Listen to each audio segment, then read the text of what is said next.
Hey, what's going on, everyone? It's Chris, and welcome back to another episode of Manic Maniac Recaps and Predictions, back with the Survivor podcast with my good friend, Gocubs711. Hey Chris, what's up? Nothing much. How are you? You whore. Alright, jeez. Okay. How do you know I wasn't wearing a shirt? Alright, so, welcome, Well, guys. I'm not either, so. Alright. We're in the same boat. So, welcome back. Hello. This episode really ticked me off. It changed a lot of my opinions. It changed a lot of my opinions. I think, though, that I had a different, pissed off attitude than you did, though. Because, there's just... I can't fucking stand Ronnie. Okay. Yep. Anyways. So, this was one episode that it was very interesting to watch, and nothing really changed at the end except for a few people, but we'll see. We'll talk about that. So things start off the morning after Tribal, where Rodney is pitching getting rid of Mike, or to Tyler. Getting rid of Mike to Tyler, Carolyn, and Will. And then we have we have Mike peering over the corner and hearing their diabolical conversation. And then all of a he realizes that he is indeed a target, and Rodney has flipped on him, even though Rodney flipped a while ago when you got out his man lover. It's yeah, it's gotta be a little more observant. Exactly. You know what? We haven't even got to that part. So hold on. So now we get to the auction. Now, I love the auction. I was so sad they did not do it last season.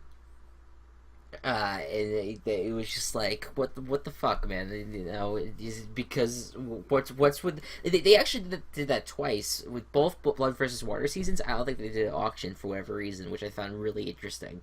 Oh, weird.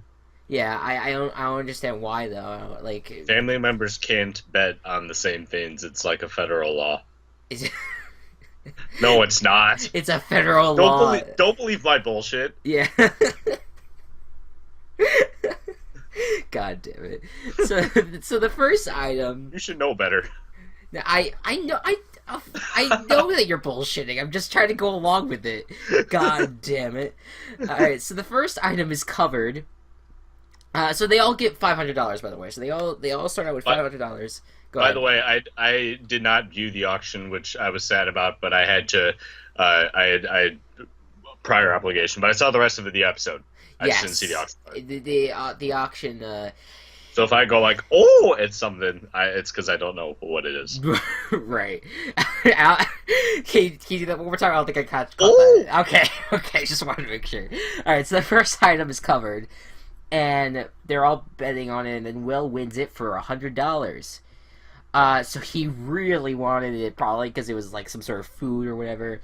Yeah. And it was really a note that said he had to leave the auction and go back to camp. Immediately. And I was just like, oh God, Will, no, why? I felt so bad for him. And so the next item is fried chicken and waffles. Chris, come on. I'm sorry. I know this is not really the time, but like the fact they got rid of the black guy, and then they had the most stereotypical black male next. Yeah. I'm sorry. It had to be said. I'm so racist. I'm sorry. Okay. Anyways. So then the next item is fried chicken and waffles, and Shireen buys it for $300. So they are all, and then it kind of goes through a montage of the food auction. I didn't really like the way they edited this auction, because they didn't really show the whole thing. They pretty much insinuated that all the food items that went were to people that they just show that all the food items getting picked off, and nothing really big was happening. Right. And the only people that weren't budging were Dan, Carolyn, and Mike. Then they all admitted that they are waiting for the advantage. What advantage is going to come out of this auction? Who knows? So before we get to the advantage, Probst brings out letters from home. So Shireen points out that the winner usually gets to set the price for all of them. So Sierra buys hers for $20, and then that basically puts the price at $20 for everyone, which is really low, and it works out. So then Carolyn tries to talk Dan and Mike into buying their letters so the money would be even. They all agree and approach Probst to fork over their money. And Dan is like sobbing like a baby because he wants his wife so badly. Or hear from his wife. And both, I guess. Yeah. So, everyone realizes then that as Dan puts his money, walks away, Mike just turns around without his letter, paying for his letter, and walking away. And everyone's just like, what the fuck? Yeah. It was just like, total douche move. It was a douche move. And Dan calls Mike out on breaking their trust. Mike eventually folds and goes to pay for his letter.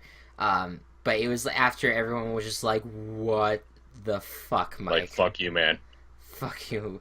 And it's because Mike wanted to take the advantage over everyone. He didn't want to take his letter. Which I get, but he kind of should have filled Dan in on that, maybe. They just fill in that he would have done that, but if the whole tribe was mad at him, then I don't know. That's just me, at least. So still a dick move though. Yeah, it was still a dick move. So Probst brings out the advantage next. Dan, Mike, and Carolyn all bid their $480. They have to draw rocks, and Dan ends up winning the rock thing. Of all people to get it, Dan. It's Dan.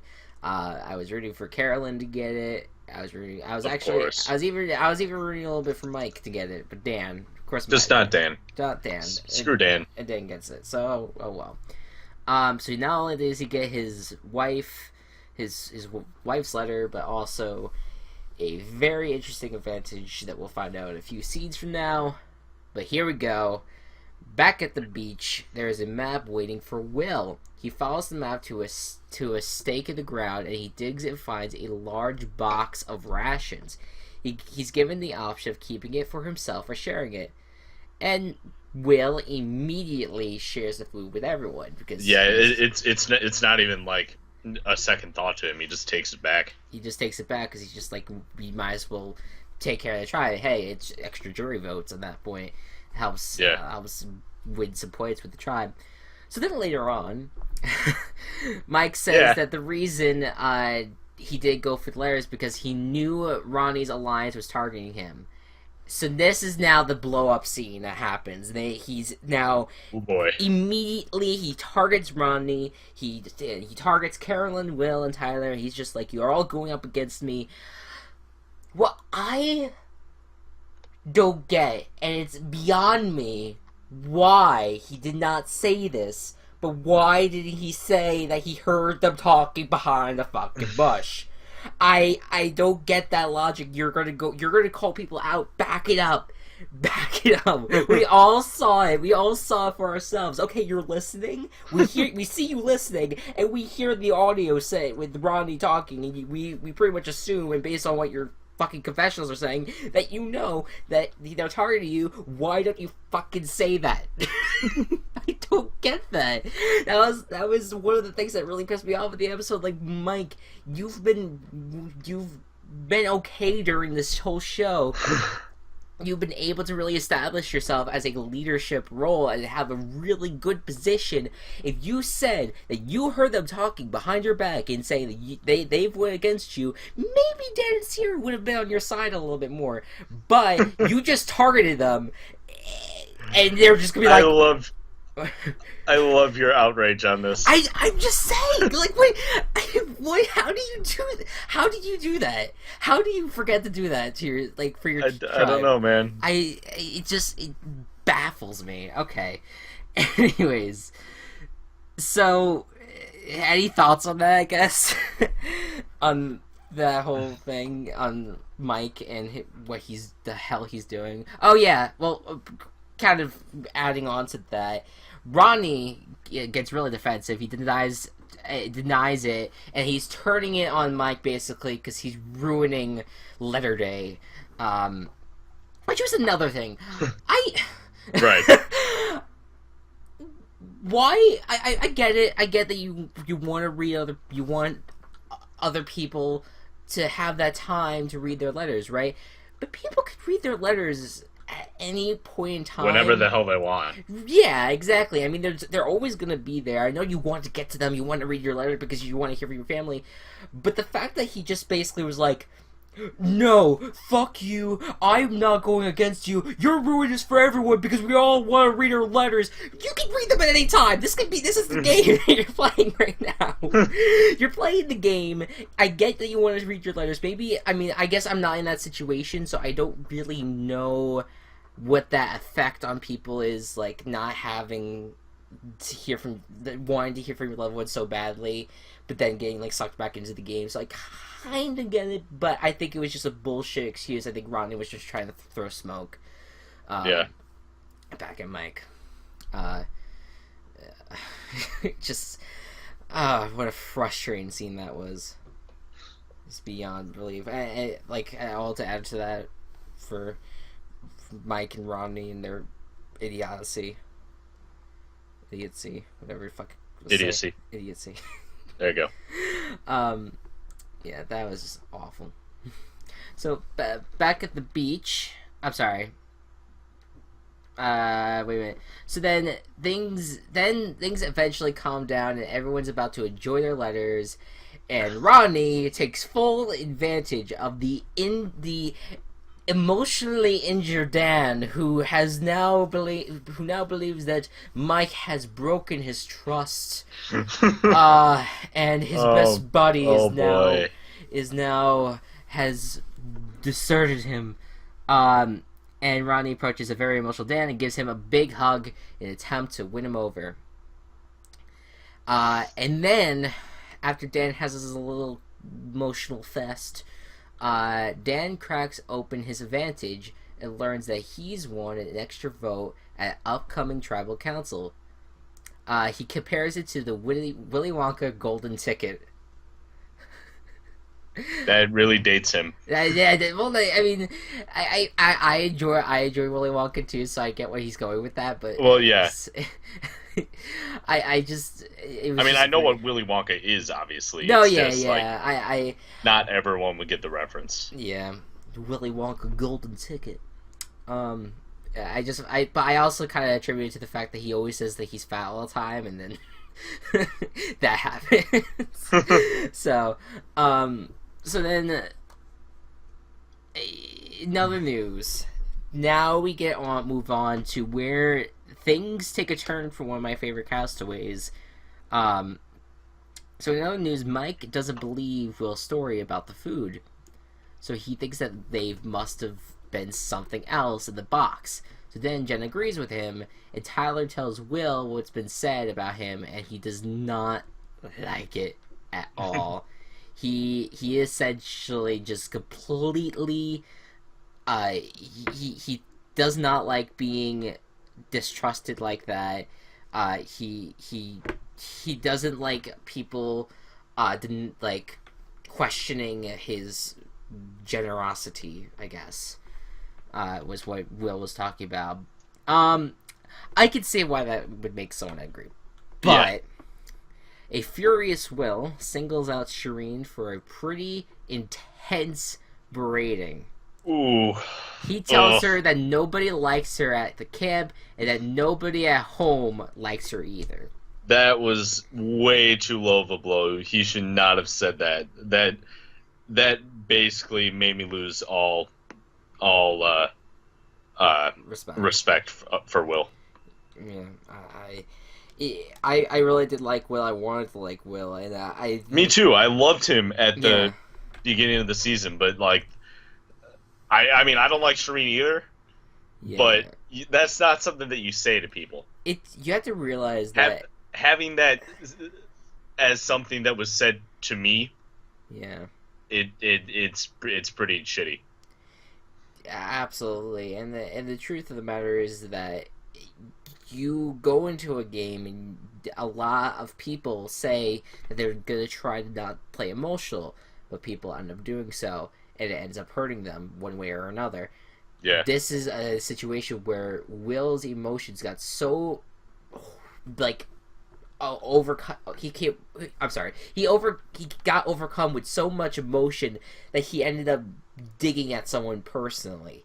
And when you're playing the game of Survivor, you don't ever do that. Actually, when you get into a verbal altercation with someone, you do not like attack them personally unless they do it first to you. Not at one instance did Shireen make a comment at all about that, and I don't think she at all said that said anything against him in like a personal level at all. Yeah. It was just like, what the fuck? It was not justified. Nothing could have necessarily justified what Will said, but Shireen didn't do anything specific to Will. Right, exactly. And in fact, she wasn't even really one of the main people that was talking about how he was like stealing some rations or whatever. Like I don't think she was even involved in that conversation. No. So I think he was just kind of lashing out on her because she's on the other side of the camp, and obviously this made Shireen very upset. She points out that it's odd that Will claims to be a man of God, and then he speaks to her in that matter. Yeah. And then he ends up she ends up saying that to him, and he ends up just blowing up at her even more. So now Shireen's just really upset, and she goes off with Mike and Jen, and then they hug it out, and they essentially now Mike has completely been ousted by his tribe.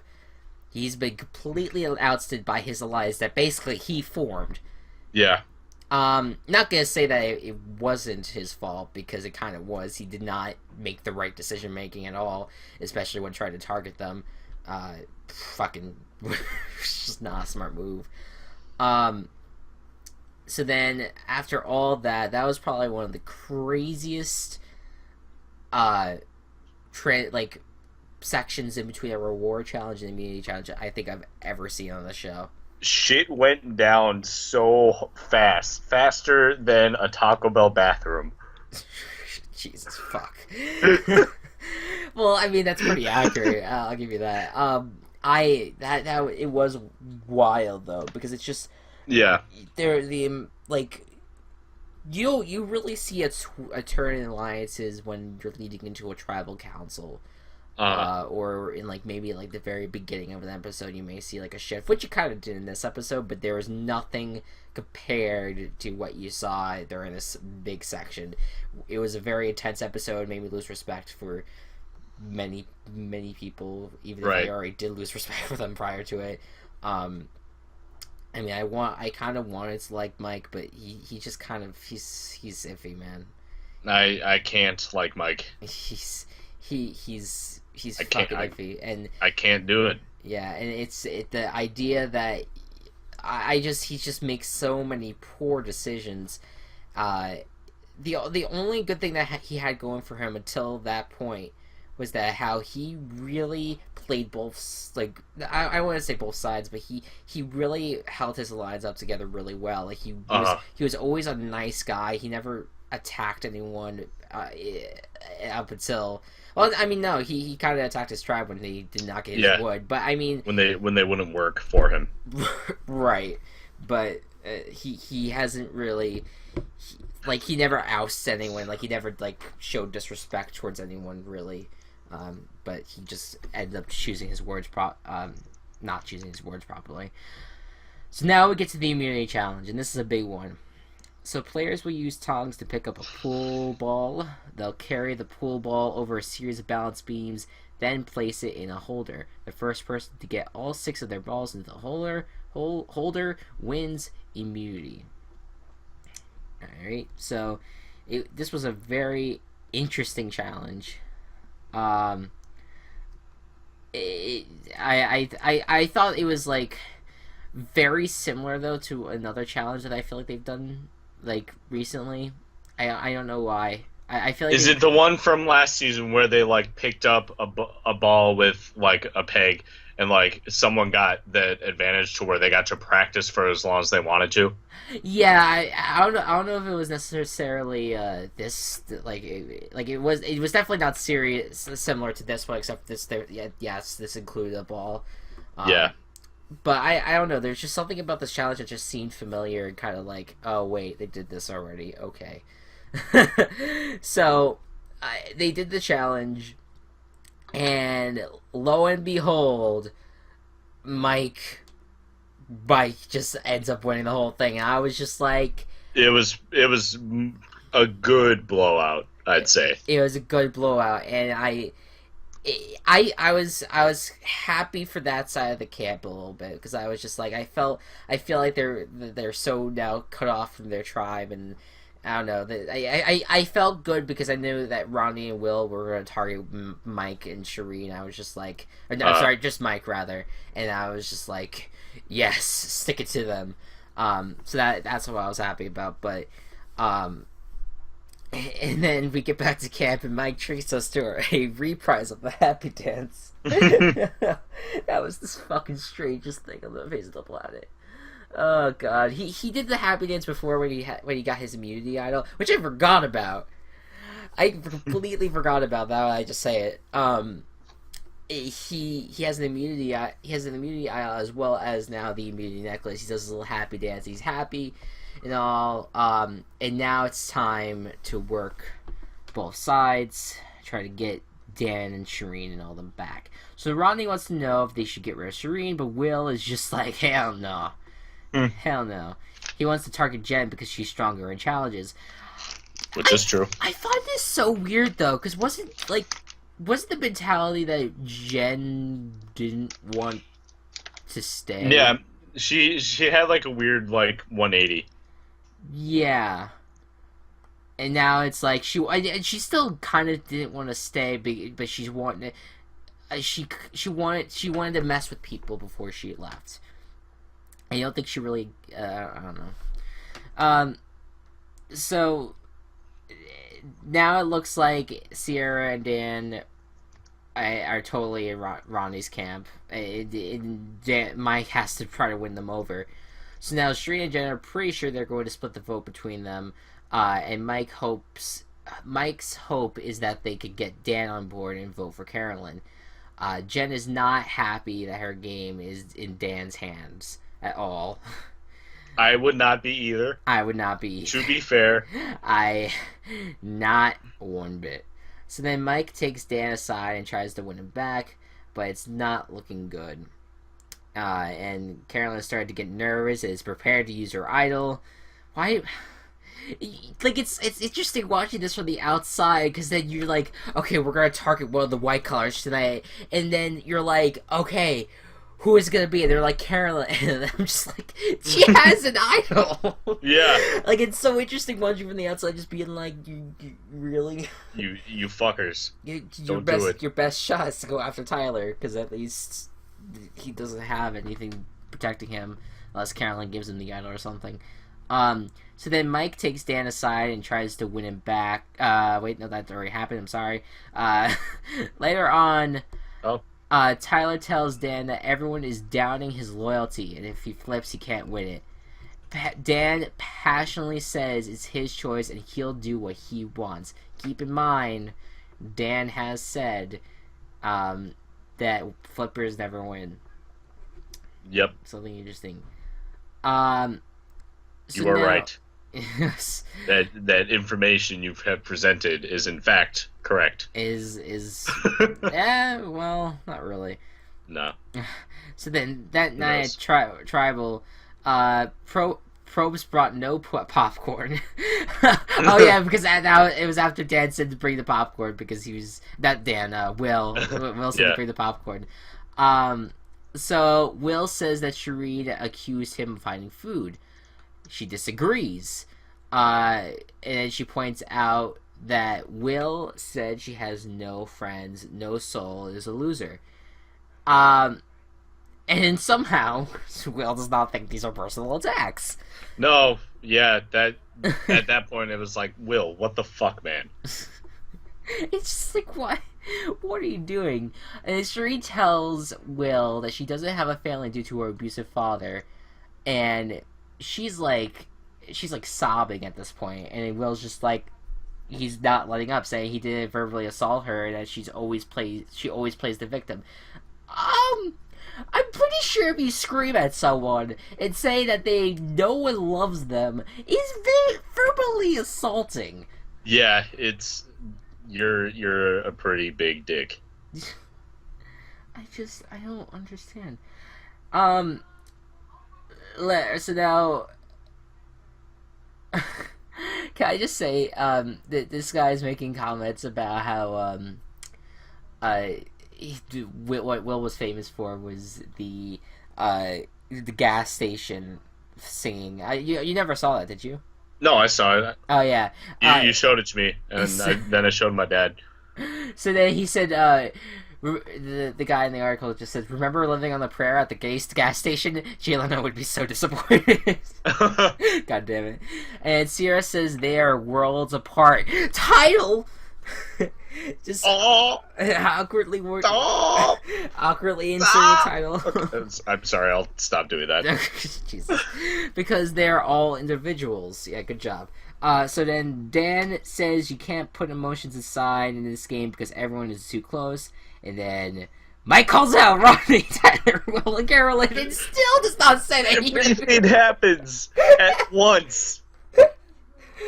And then Ronnie just erupts on him, saying that Mike had almost made it so Carolyn and Dan couldn't get their letters. I can't. I fucking can't with this guy. I'm sorry. I just the excuses, man.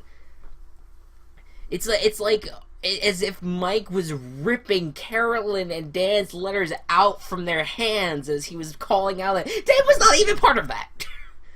He was not even, like, yes, Mike is his alliance member, but technically he was not even, like, involved in the calling out. Why would it be his letter getting pulled out? I don't know. It makes no sense. Ronnie's a fucking idiot. Yeah, he's got more meat up there than he does brain. What? I don't think you phrased that right. I phrased that exactly how I wanted. Alright, fine. Alright, no, okay, yes, I get it, Gocubs, I get it. Alright, salute to you. Alright, so Dan says he'd be stupid not to listen to all of the pitches. Alright, cool beans. Alright, so then you get Carolyn voting for Jen, Ronnie voting for Serene, and then no other votes are shown. So you know it's going to be one of those two. Essentially. Or if they pulled out the Carolyn... Not really, because Jen ends up leaving. Goodbye, Jen. Goodbye, my champion. It's okay. Yeah. So I've had 2 champions go, and you've only had 1.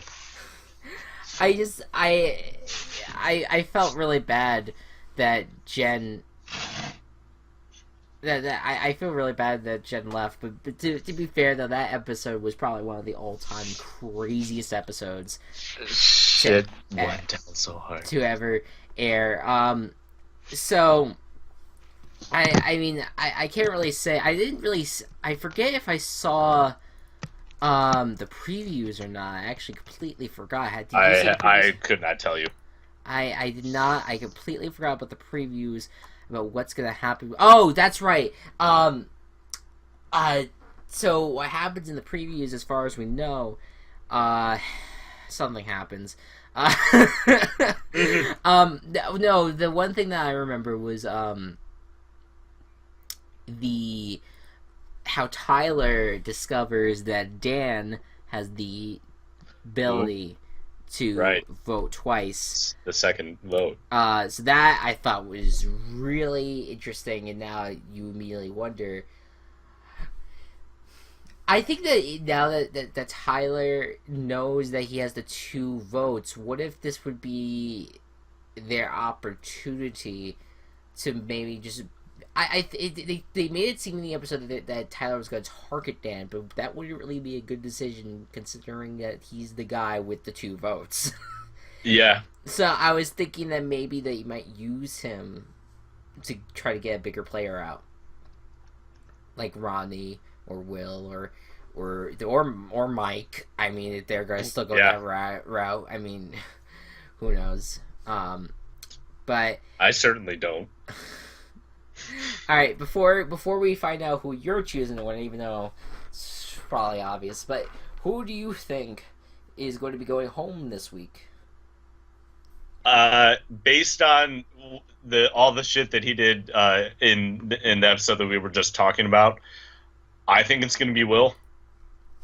Yeah. I think that a lot of people are. I think that he's just going to like push a lot of people away from now on. Mike might be able to get a bunch of people together and go after like Ronnie's alliance, which includes Mike, or not Mike. Mike's going to vote out Mike. Right, exactly. I was just which includes Will. I'm used to saying Mike will go home, but I think I don't think that Will is going to have another week. Yeah. And then would that make it 4 no callers voted out in a row? That would I think. Remember when we said that they were going to be the best tribe? Yeah, those were the days, man. Those were the days. I feel like I'm surprised that the guy that you choose the most to be eliminated that you did not go with this week, which is Mike. I'm kind of disappointed because I chose Mike to be the one to be eliminated. I think that I just with everything that's going to be hitting the fan, again, more than just shit. Yeah, all the shit that hit the fan this week was absolutely every sort of excrement from a human body. That was sweat, blood, tears, piss, and shit. It's all over the place. It's gonna be a beautiful camp by the time we're done with it. So love it. The way I see it, like I could see they foreshadow this idea that Tyler's gonna target Dan because of this 2 vote thing, which I think would be dumb because Dan has the more power than Tyler at that point. So I feel like what Tyler needs to do is bring Dan to his side and try to target out a big player. Now, for me, if they're gonna keep on going on that philosophy of flippers never win, which I think is a little bit of a bunch of bullshit, but yeah. I'm going to say that Mike would be the one to go. If they do end up flipping on Rodney and Will, I could definitely see Will going that instance, or Rodney, just one of them. To be honest, if they did do that, I could see them kicking out Rodney because I feel like Will does not really have a brain. Oh no, they both don't have a brain. What am I saying? Good point. So never mind about that. Anyways, now the moment we've been waiting for. I have Carolyn as my person to win this game, and that was my prediction I made last week. And now, go Cubs! Since Jen has been eliminated, you must choose who you think will win at this point of the game.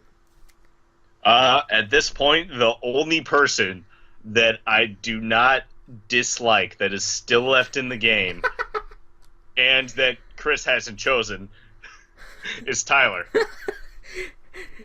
There you go. I think that Tyler. But, go ahead. Honestly, though, like I'm not even mad that I'm stuck with him. Like, I bring up the fact every episode that he's played on 7 professional football teams, but I didn't do that yet this episode. You know, I had to do it. But I honestly think he's a really strong player. He knows a lot, and I think that he and Carolyn have the ability to go very far. Yeah, I cannot agree more on that, and I think that it's going to be those 2 at the end. I could easily see that. Especially since like everything else is going to completely blow up around them. They have yet to be really targeted, except for what came out of Mike's mouth, and that was really meant to be towards Rodney. Yeah. If anything. I think that Tyler and Carolyn are sitting very, very pretty at this point, and I could definitely see a scenario where both of them will win. Easily. Yeah. The only thing is I feel like Carolyn needs to win more challenges, and Tyler, well, I should say he should be a little bit more outspoken, but that I think he should play like a little bit more of the power person in that duo. You know what I mean? Because he's smart, but I feel like Carolyn has had like the upper hand on him a little bit. But that's that. I think we have some. I think this will probably be our predictions to the very end. I can definitely see that happening. Yeah. I'd be shocked if something ridiculous happened next week. All right. Anyways, guys, thank you so much. Never know. Yeah, you never know. Anyways, guys, thank you so much for watching. Go Cubs. Anything left to add? Nah. No. You just it's just shit. This is my episode with no interesting things to say. No, I just think to say just shit everywhere. And that is what the interesting thing is. Yeah. There's just shit everywhere, piss and blood and sweat and tears all over this fucking episode. All over the damn carpet. They're all over the damn carpet. We just had the fucking Stanley Steamers in here. God damn it. Stanley Steam. Oh, okay. When I was younger, I thought that like the Stanley Steamer's commercials like Stanley Steamer makes carpets cleaner or something like that. I thought it was carpet cleaners, so Stanley Steamer makes carpet cleaners, and I was like, yeah, no shit, that's your company. I thought it was just like the most literal like jingle ever. Yeah, well, I mean, it's catchy as fuck either way. Alright, well, other than that, thank you all so much for watching, and we will see you guys next time. Tax benefits. Bye-bye.